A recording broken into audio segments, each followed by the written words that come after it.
Hello, anyone and everyone who is watching this. This is going to be an interview with me and the head coach of the University of Albany's football team, Jared Ambrose, uh, talking all about current North Texas quarterback Reese Poffenbarger and their time together, his biggest strengths, Coach Ambrose's insight into Reese's off the field intangibles, um, and essentially just his future with the Mean Green. I'm not sure if I want to make this a habitual, serialized podcast, but I had a video interview ready for you guys, and so I wanted to give it to you.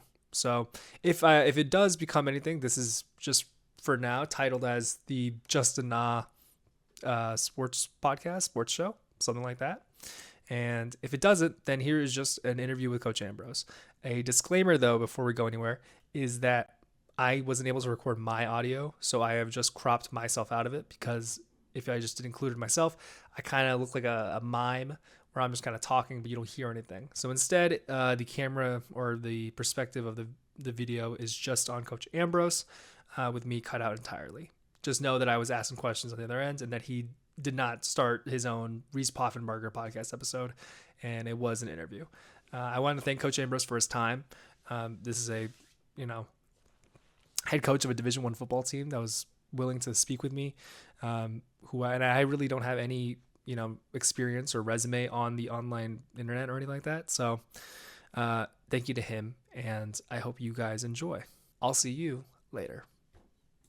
Yeah, I mean, stepping in the position, I did a little bit of media for our conference earlier this week, and there was a a part of time in my career where I wasn't sure that I wanted to be a head coach. I really just enjoyed, the boots on the ground aspect of creating a game plan and being a coordinator, and interacting with just the offense. And over time, I quickly realized that I can't just seclude myself to one side of the ball.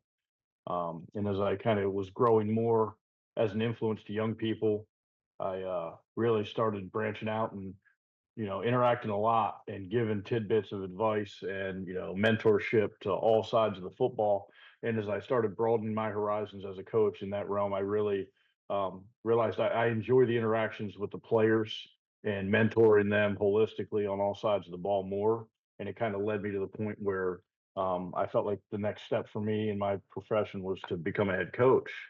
As to why I think I was a not just a qualified, but a candidate that people have been looking at for a couple years potentially.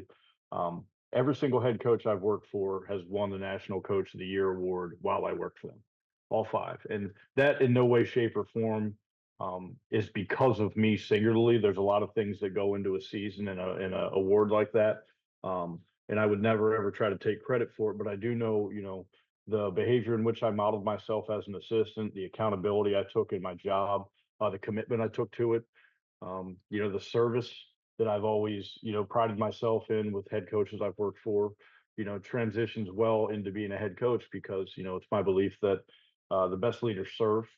And, you have to, right, wrong, or indifferent, when you work for a head coach or you work for an athletic department, you have to carry that flag and that logo above all else at all times. And I think, you put all those things together with my, resume. It was probably I'm not going to say an easy decision for Mark Benson because it was our athletic director, because it was such a quick transition time when Coach Cattuso stepped away. But I think he had the utmost belief in me if it had to go in the direction which it did.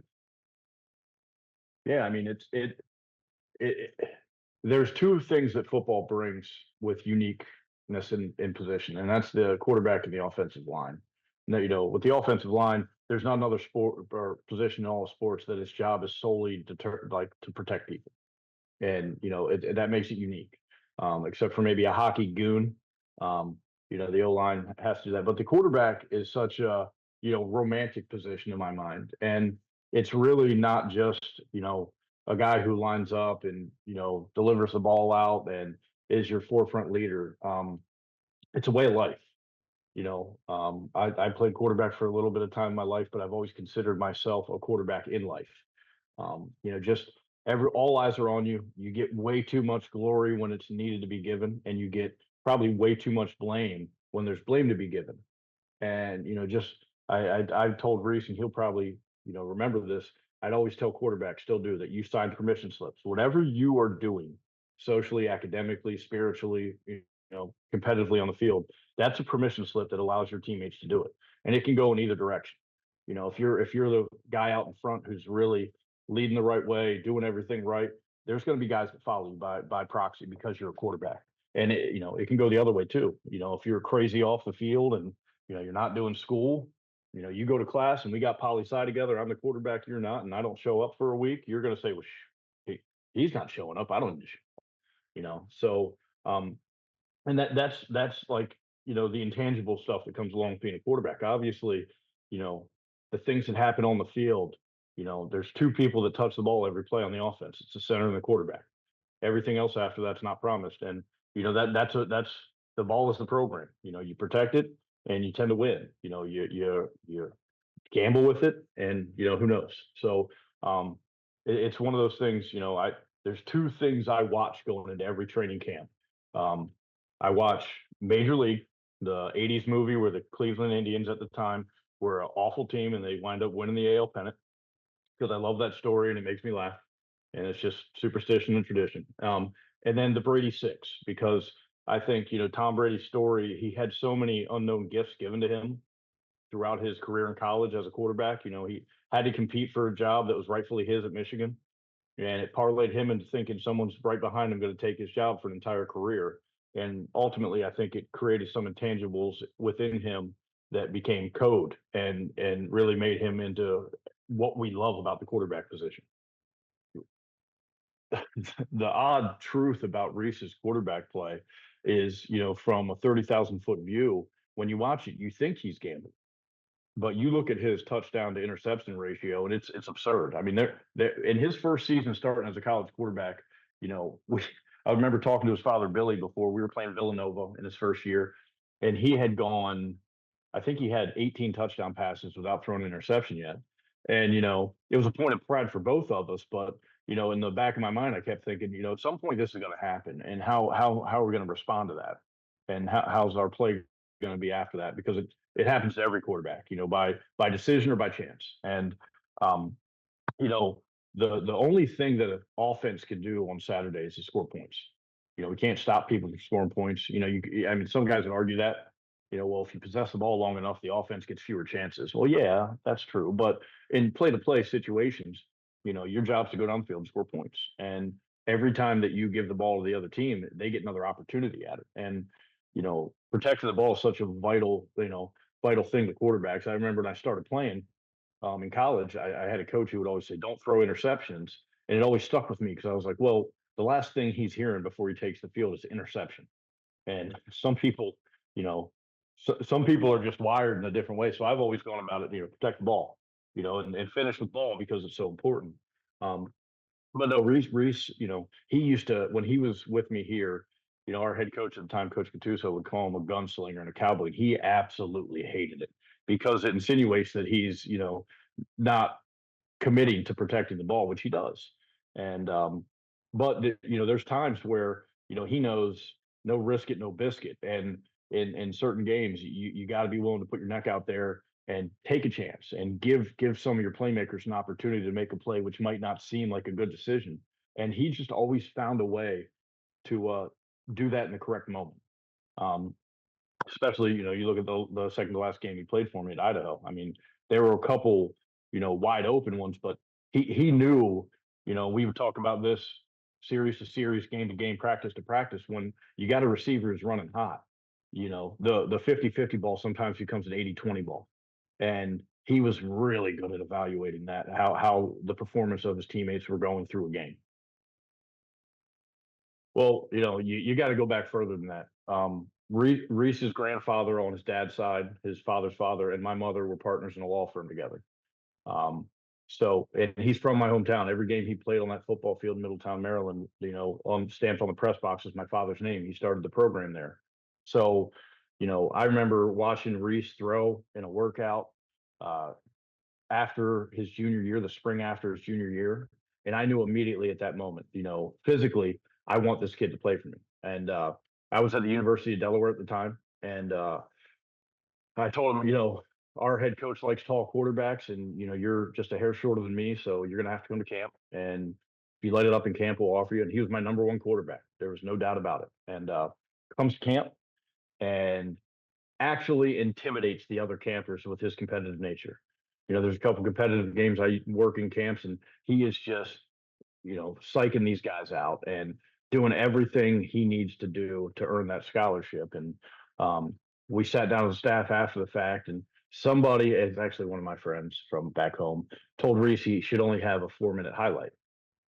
And so we watched his highlight, and the other quarterback had a 12-minute highlight with every play he made. So I was trying to express this to the staff at Delaware, and we wound up taking the 6'4", 230-pound quarterback and not Reese. Um, and I was very, very attached to the Old Dominion program because the head coach there and I are friends. We were friends for a long time. And I couldn't ask him how Reese was doing when he went to Old Dominion, but I always knew. And I told myself, if I ever get a chance to coach him on the bounce back, I will. So kind of keeping tabs on him from afar. Obviously, because we're from the same hometown, that connection's not illegal because we have a pre-existing relationship. And I would never contact Reese or his father, but I'd have plenty of my friends telling me how Reese is doing. And I come to Albany, and his dad was one of the first people to call me. He owns his own distillery, Fordham Lee. There's a shout out for you there, Billy. And as we're just talking and catching up, he actually sent me a bottle of bourbon delivered to my house. And it got there in crazy fast time. But you know, we really didn't breach the topic of recent Old Dominion. We just kind of caught up, and that was that. And then at the end of that spring, we had a quarterback we had taken from Colorado State and two kids in house here that were at Albany, Joey Carino, Tyler Zolkowski. And they competed their tails off in the spring. And I thought they would give us good options, but Reese then went into the portal. And I told Coach Gattuso, go, listen, I promised myself if this kid ever went into the portal, I want to coach him. He's everything we want. He's a freaking unicorn. Everything he does on the field is phenomenal, but who he is off the field and how he leads a group of people, it leads you to uncommon situations. And thanks to Coach Gattuso for having faith in me and letting me go after Reese. And he came and visited during our spring game, and he was riding around in the golf cart with me. He goes, "You're paying people to make this school look like this. There's no way that it's like this." And we just had an uncharacteristically great weather day in New York. It was like 80 degrees. There's people outside sunbathing, playing volleyball. There's good looking girls running around. He thought I had him on my payroll. Um, and so it was an easy decision for him. He committed. Got to see him when I went back home to Maryland to recruit. Got to hang with his mom, Amy, Britt, and his younger brother, who just committed to my rival, Stony Brook. His younger brother, Higgins, Sailor, all the parents. And it was easy. And when he got here, he was really, really calculating about how he addressed the team. He didn't want to come in and just stomp all over everyone initially. He wanted to show people who he was and how hard he worked. And once we gave him the keys, this became Reese Poffenbarger's program. And we had a bunch of good players in those 2 seasons come through here, but they would probably all sit here on this call with me and tell you, he was undoubtedly the leader of that team for 22 and 23. And where he was going to go, we were going to follow. And as a coach, with all his qualities, you can try to coach players into boxes and you're going to mitigate their ability to succeed. Or you can let them go and you can let them, fly, and you could put some guardrails on them when they're getting crazy. But Reese was never that guy. I could just let him fly and be the player he wanted. And he'd probably tell you I gave him a lot of confidence to do that because of how I coach. But when you see a guy like him that's as special as he is, you got to do everything in your power to let him succeed and fail, and then pick him up and dust him off and send him back out. And the failures were few and far between. It was more successes. So it's been a long, long history with he and I. Even when he was at Miami, we were still talking about a lot of things, in life and whatnot. And he's got a great girlfriend, Maggie, who plays lacrosse at Princeton. She's a sweetheart, and she's had dinner at my house as well. So it is a very, very rooted relationship that I'm in his life and he's in mine, and hopefully that never changes. He was he was as much as it on the field, he was the social wrangler. I mean, if guys were going to go do something socially, he would set up trivia night for the guys. He would set up a cornhole tournament. We have a amazing racetrack here in Saratoga Springs where the Belmont's held. He'd get 80 guys to go up to the racetrack and have a day in the off season and play cornhole. I mean, just he's magnetic, and if you get any time to be around him, you feel it right away. I mean, that's why Cam Dorner is also there. Cam's from the same town over that we're from, and Cam's from my alma mater, Shepherd, and I wanted his butt here. But North Texas is a better option for Cam. So like Reese is freaking magnetic. He draws people to him with his personality, his smile, his competitiveness, and that's everywhere. Even professors who get to be around Reese, administrators, they love the kid. It was amazing. I've been lucky to be around a couple quarterbacks who we've made runs with, and it's always a unique uh, relationship with play caller and player. Um, but just being able to, give him a hug after the game and, know that he's getting all these magical moments out of the career that he wants. He'll never be able to forget those, even if he wanted to. And being along for the ride and just seeing that smile, man, when a guy gets that big win and knows he played his tail off and knows he gave his team a shot to win, and then it finaled out and you were winning. It's unlike anything else, man. There's no drug like it. And being able to experience it with Reese, when he gets married, when he has his first kid, when he goes through all these things in life, I'm still gonna see that smile come off his face same way it did then, and I can't wait for those for him too.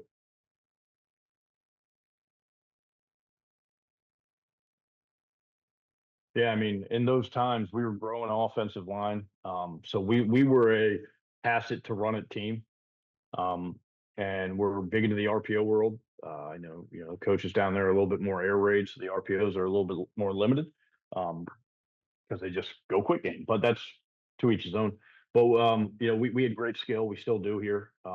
We just how can we distribute the ball to the guys that can make stuff happen? And Reese, it was easy because Reese in the basketball or the football sense is a tremendous point guard. He gives guys a chance to score in many ways, and he can also score himself. So uh, Kyrie Irving, if you will.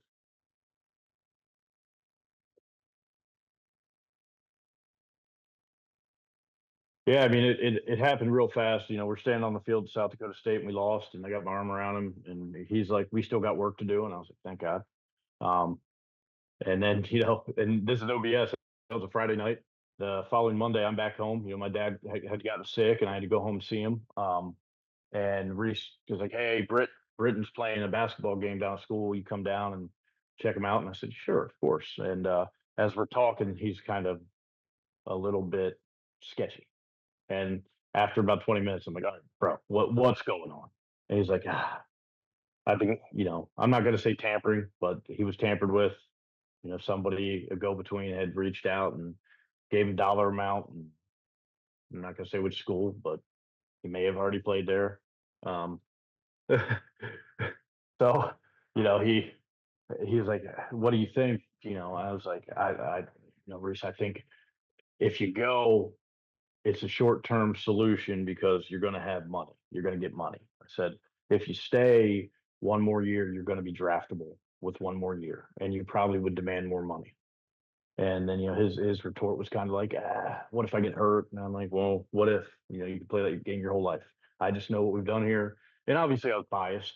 And as things started coming about, for the life of me, like I knew he had to go, and I knew he was going to go, but I told everyone around here till I was blue in the face. Still don't believe that was the best decision for him. And not because I just wanted to keep coaching him, which is a fact. I do. I still would, Um, but I thought with one more year, if he does it again and he throws 30 touchdown passes and 3,500 yards, you know, he's now a guy who's on draft boards going into his senior year. Should he choose to leave and go to the NFL, or should he choose to stay? And the long money game was to go to the NFL. But if I was 21 and somebody throws $750,000 a penthouse in the truck in front of my face in Miami, I got some decisions to make. I got some thoughts to take, and the conversations, they were all above board with he and I.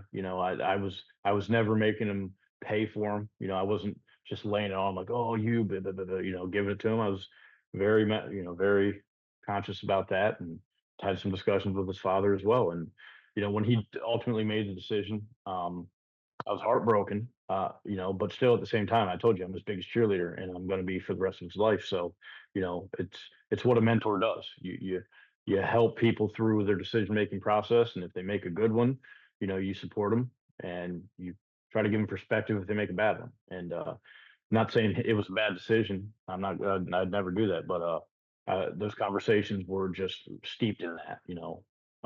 Lot of perspective given and taken. So. Um, honestly, well, once I knew he was officially leaving, the person who took it the hardest was my son. Like he cried for nights. He's like, Reese is leaving. He's not on our team. He was 5 years old at the time. Now he's 7. He still misses Reese and asks about him. So, um, but for me, I have a team that I coach for that pays my bills, and I got to move on. And that was what I did. And every time that text came through from Reese or that phone call came, it was I'm taking it. I can tell my wife, not now, babe. Like I'm talking to my boy, and she's good with it. But it the emotions of it really were just in the process, not necessarily the result. Oh, like I said, I think it scarred his soul. Just not being able to be out there and be the guy, but also knowing Reese, he was going to accept the role he had and be the best at it. He wasn't going to cry over spilled milk. He wasn't going to sit there and lick his wounds. He was going to go out and be the best version of him in that role and that team he could be. But I think it was also empowering for him to see Cam go #1 overall because there were conversations we had where he was like, "I'm better than him. I know I am." And like I said, it's not a cockiness; it's a confidence.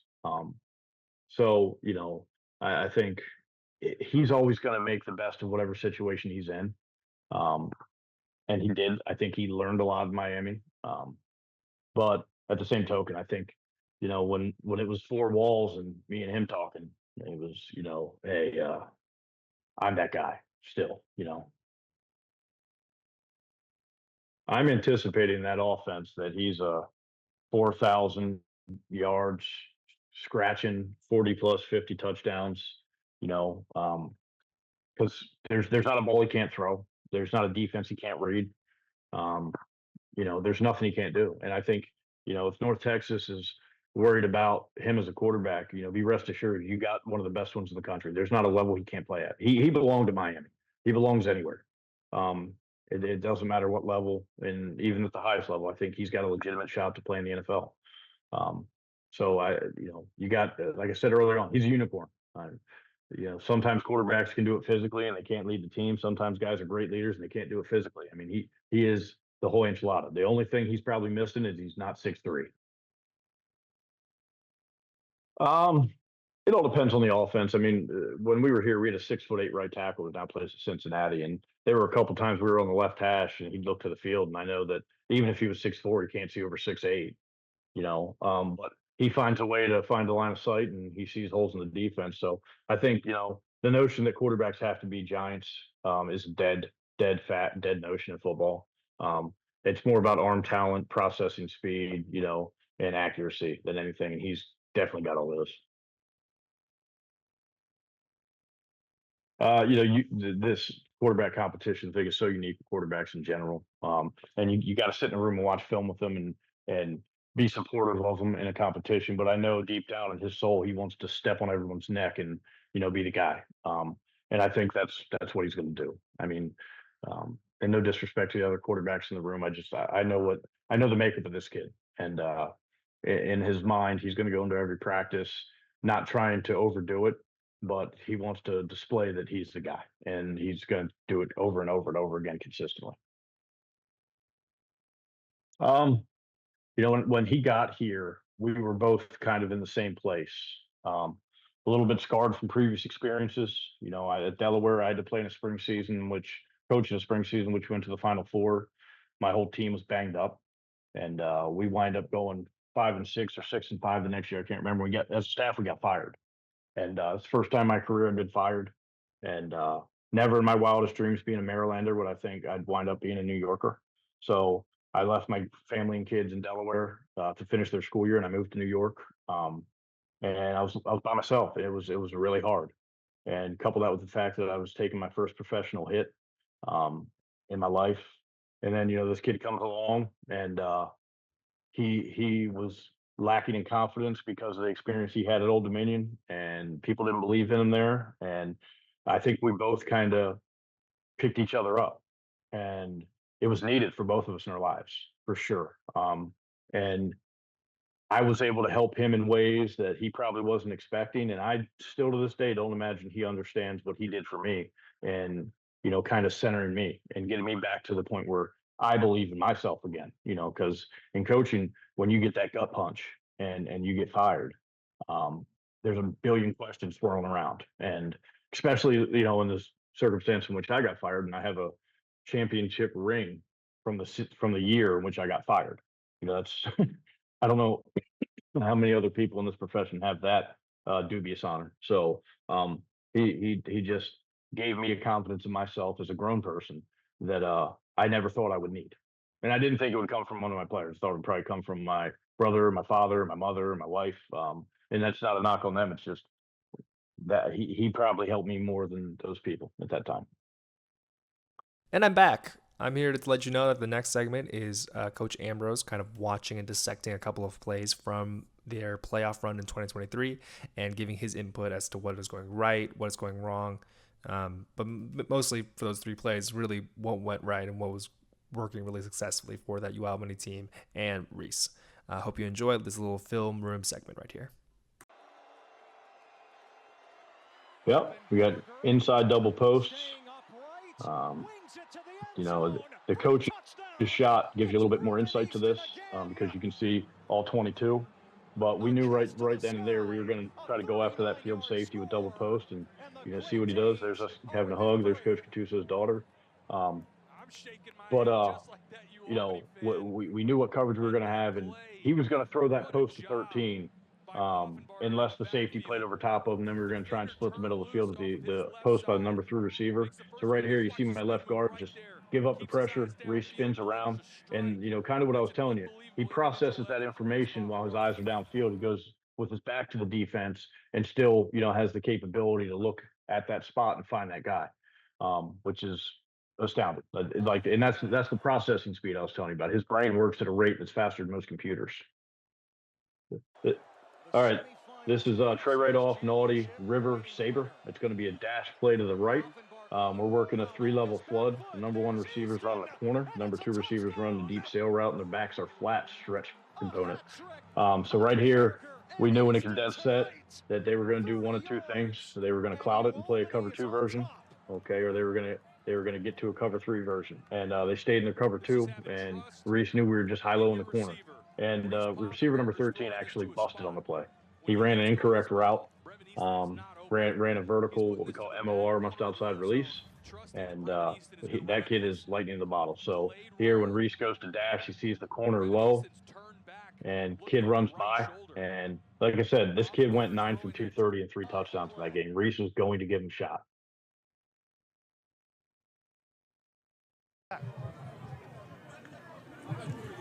All right. Against the blitz, steps up, looking downfield. Yeah, this is just crazy. Yeah, I mean, we had a double post wheel combination in the boundary, which the protection aspect of this was light, and Reese knew pre-snap that on the weak side, the field side, the left side of this protection, it was going to be, a dicey protection. And really, we just go post wheel on this one. So you can see the safety rolling back in the middle just outside the hash. He knew the inside post was dead. The outside post took the corner, and the wheel guy, the play action got this guy open. Now, all the other magic in the backfield, that's just a testament to how athletic Reese is. Yeah, I mean, you should see the sucker dunk a basketball. I mean, like I said, there's nothing he's bad at. But makes a guy miss, tight ends on his tail, find space in the pocket, and look where his eyes are the entire time, just down the field, trying to, be a point guard.